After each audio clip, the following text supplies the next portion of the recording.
किसानों के समर्थन में जिले के वीथिका भवन में आज आयोजित हुआ धरना प्रदर्शन।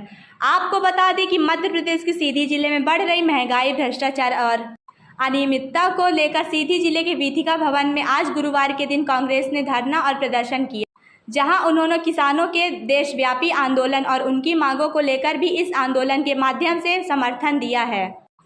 सीधी जिले में अवैध रेत उत्खनन, परिवहन के साथ लगातार हो रहे भ्रष्टाचार के खिलाफ कांग्रेस के नेता व कार्यकर्ताओं ने कलेक्टर को कई बार पत्र लिखा था। तहसील और जनपदों में किसानों के द्वारा कई बार आवेदन देने के बाद भी उनके कार्य नहीं हो रहे थे, जहां ऐसे मुख्य मांगों को लेकर आज वीथिका भवन के प्रांगण में धरना प्रदर्शन किया गया है, जिसमें पूर्व मंत्री कमलेश्वर पटेल मुख्य रूप से शामिल रहे हैं।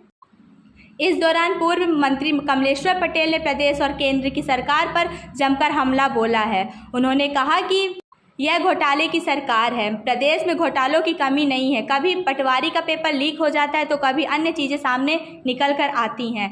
यह लगातार प्रदेश में होता रहता है। उन्होंने सीधी में अव्यवस्था को लेकर प्रशासन पर निशाना साधा है, साथ ही साथ जिले को वसूलीबाज भी कहकर संबोधित किया है। वहीं इस पूरे धरना प्रदर्शन में मुख्य रूप से पूर्व मंत्री कमलेश्वर पटेल के साथ कांग्रेस पार्टी के जिला अध्यक्ष ज्ञान सिंह, आनंद सिंह के साथ अन्य बड़े नेता मौजूद रहे। ऐसी ही बेहतरीन खबरों के लिए बने रहे हमारे WPT न्यूज़ 24 के साथ। धन्यवाद। जहां भी जनता परेशान हो और सरकार जहां भी कमियां कर रही हो, उनके कान को खींचना, उनको सावधान करना, ये विपक्ष की जिम्मेदारी है और विपक्ष की जिम्मेदारी का निर्वहन हम लोग निरंतर करते रहेंगे। 15 दिन का समय दिया है, जो जिला स्तर का विषय है।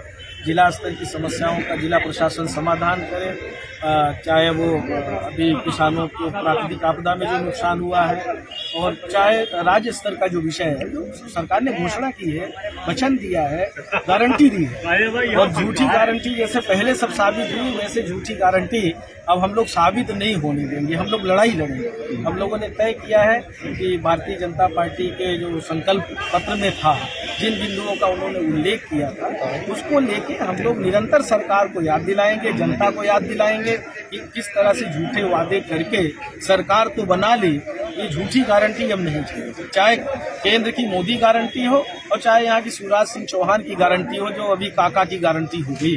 तो ये गारंटी मामा की गारंटी से काका में महत्वपूर्ण सवाल है ये।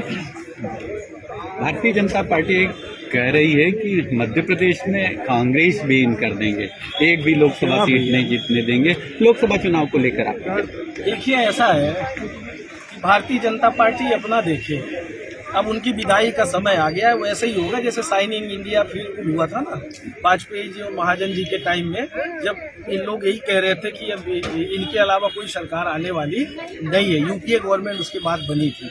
इस बार इंडिया अलायंस की देश में सरकार बनने जा रही है और मोदी गारंटी की विदाई होने वाली है, क्योंकि उनकी झूठ की गारंटी, ना 2 करोड़ प्रतिवर्ष बेरोजगारों को रोजगार मिला, न महंगाई आदि हुई, न स्वामीनाथन आयोग की रिपोर्ट लागू हुई, न किसानों की आय दुगनी हुई, न भ्रष्टाचार खत्म हुआ।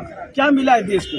कर्जदार बना दिया। इतना कर्जदार बना दिया जो 50 साल की सरकार में नहीं हुआ था, 60 साल की सरकारों में जो नहीं हुआ था, उसका 4 गुना से ज्यादा कर्ज मोदी जी ने बढ़ाने का काम किया है और देश ठगा हुआ महसूस कर रही है। ऐसा कोई ठगा नहीं जिसको भाजपा सरकार ने ठगा नहीं। हर तरह से बिहार है, परेशान है, लोग परिवर्तन चाह रहे हैं। ये झूठ फरेब की राजनीति का अंत होगा, आप देखते तो जाइए। WRD जैसे घोटाले हुए हैं, 1200 अवैध TS कर दिए गए हैं, इन सब पर ये सरकार घोटालों की सरकार है। अभी देखिए, घोटाले पे घोटाले हो रहे हैं, पेपर लीक हो जाता है, कहीं कहीं पटवारी परीक्षा घोटाला हो जाता है, पुलिस भर्ती व्यापक घोटाला इसी प्रदेश में हुआ था ना। अभी कितने लोगों को अभी सजा सुनाया है 5-6 दिन पहले कोर्ट को। तो ये घोटालों का प्रदेश है। क्या लोगों ने सिर्फ घोटाला दिया है, झूठ बोला है, लोगों को गुमराह किया है, लूटने का काम किया है। और एक घोटाला नहीं, कई घोटाले हैं, घोटालों की फेरिस्त है। हम लोगों ने तो विधानसभा चुनाव में इनके 100 घोटाले उजागर किए थे। दुर्भाग्य है कि इनके घोटालों पे इनका जो षड्यंत्र है सरकारी तंत्र का, धन बल का और EVM का, उस पे भारी पड़े हैं। पर जनता बदलाव चाहती है और जनता खुद आश्चर्यचकित है कि ये हुआ कैसे। छत्तीसगढ़ में, मध्य प्रदेश कितने ज्यादा हो रहे हैं। अब कल आप आए हैं और देखे हैं कि और 2 व्यक्तियों को एक्सीडेंट हुआ है, क्या उसमें क्या करना है? देखिए, कानून व्यवस्था नाम की कोई चीज नहीं है, सिर्फ वसूली अभियान चल रहा है। अवैध परिवहन हो रहा है, अवैध वसूली हो रही है और भाजपा की सरकार में सिर्फ लुटाई चल रही है और लूट की गारंटी चल रही है। इसको बदलने की आवश्यकता है। मुझे पूरी उम्मीद है कि लोकसभा चुनाव में प्रदेश की जनता, देश की जनता ये जो लूट की गारंटी है, झूठ की गारंटी है, इससे मुक्ति दिलाने का काम करेगी। मोदी सरकार